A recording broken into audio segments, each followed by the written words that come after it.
27 मार्च 1206 को असम की धरती पर एक ऐसी लड़ाई लड़ी गई जो मानव अस्मिता के इतिहास में स्वर्णाक्षरों में अंकित है। एक ऐसी लड़ाई जिसमें किसी फौज के फौजी लड़ने आए तो 12,000 हो और जिंदा बचे सिर्फ 100। बख्तियार खिलजी, तू ज्ञान के मंदिर नालंदा को जलाकर कामरूप असम की धरती पर आया है। अगर तू और तेरा एक भी सिपाही ब्रह्मपुत्र को पार कर सका तो मां चंडी कामातेश्वरी की सौगंध, मैं जीते जी अग्नि समाधि ले लूंगा। ये शब्द है उस महावीर के जिस वीर ने अपने शौर्य से भारत की गरिमा को अक्षुण्ण भी रखा और तुर्की सल्तनत के विध्वंस की नींव उसके स्थापना के समय ही रख दी। परंतु विडंबना तो देखिए, जिस आक्रांता को परास्त कर उन्होंने भारत को उसके अत्याचारों से मुक्ति दिलाई, उनकी स्मृति में नगर या उत्सव तो छोड़िए, एक शिलालेख भी ढूंढने से नहीं मिलेगा। आज भी नालंदा का विध्वंस करने वाले क्रूर और नीच आक्रांता बख्तियार खिलजी की स्मृति में बिहार में एक पूरा नगर स्थित है। परंतु उस कायर को पीठ दिखाकर रणभूमि छोड़ने पर विवश करने वाले वीर सम्राट पृथुराय कामेश्वर के स्मृति में कुछ भी नहीं है।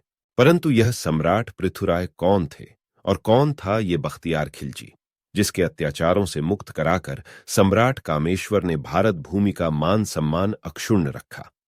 जल्पेश्वर के नाम से जन्मे पृथु कामरूप प्रांत के वीर सम्राट थे, जिनकी ख्याति देश के कोने कोने में व्याप्त थी। ये वही कामरूप है जिसे आज हम असम के नाम से जानते हैं और जो रामायण, महाभारत और अन्य पुराणों में प्रगज्योतिषपुर के नाम से विख्यात है। सम्राट पृथु कामेश्वर के नाम से भी प्रसिद्ध थे, क्योंकि उनका कुल कामतेश्वरी देवी मां दुर्गा के एक रूप की आराधना भी करता है।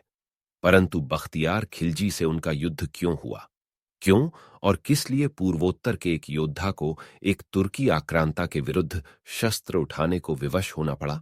वर्ष था 1206।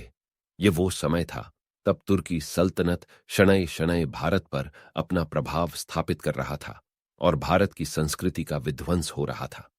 पृथ्वीराज चौहान की पराजय से जो अभियान प्रारंभ हुआ, उसने शीघ्र ही समूचे उत्तर भारत को अपने नियंत्रण में ले लिया। कुतुबुद्दीन ऐबक दिल्ली सल्तनत का शासक था और समूचे भारत में तुर्की सल्तनत का प्रभुत्व स्थापित करने का दायित्व उसने बख्तियार खिलजी को सौंपा था।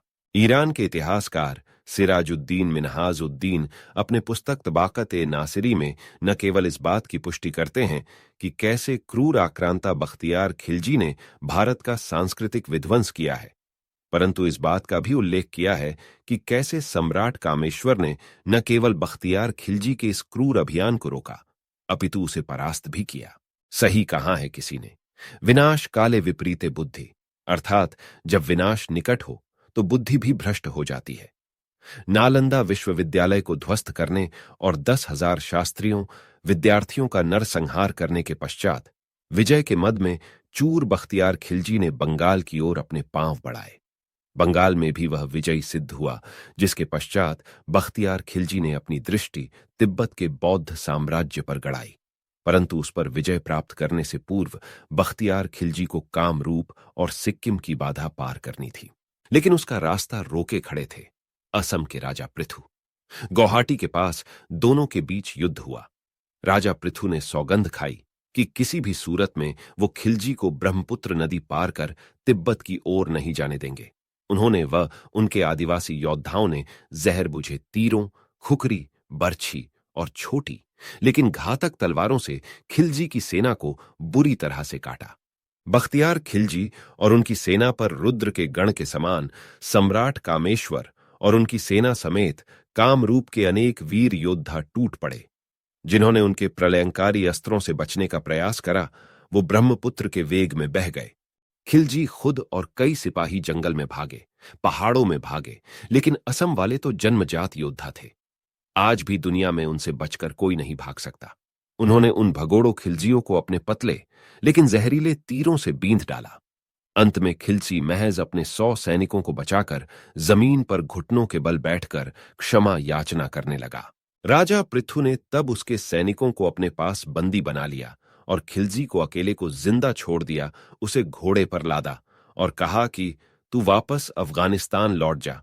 रास्ते में जो भी मिले उसे कहना कि तूने नालंदा को जलाया था, फिर तुझे राजा पृथु मिल गया। बस इतना ही कहना लोगों से। खिलजी रास्ते भर इतना बेइज्जत हुआ कि जब वो वापस अपने ठिकाने पहुंचा तो उसकी दास्ता सुनकर उसके ही भतीजे अली मर्दान ने उसका सर काट दिया। अजब कहानी है कि इस बख्तियार खिलजी के नाम पर बिहार में एक कस्बे का नाम बख्तियारपुर है और वहां रेलवे जंक्शन भी है, जबकि राजा पृथु के नाम के शिलालेख को भी ढूंढना पड़ता है। लेकिन जब अपने ही देश भारत का नाम भारत करने के लिए कोर्ट में याचिका लगानी पड़े तो समझा जा सकता है कि क्यों ऐसा होता होगा। अगर आपको यह वीडियो अच्छा लगा हो तो चैनल को सब्सक्राइब और शेयर करना न भूलें और ऐसे ही ऐतिहासिक कहानियों के लिए जुड़े रहे हमारे साथ। धन्यवाद।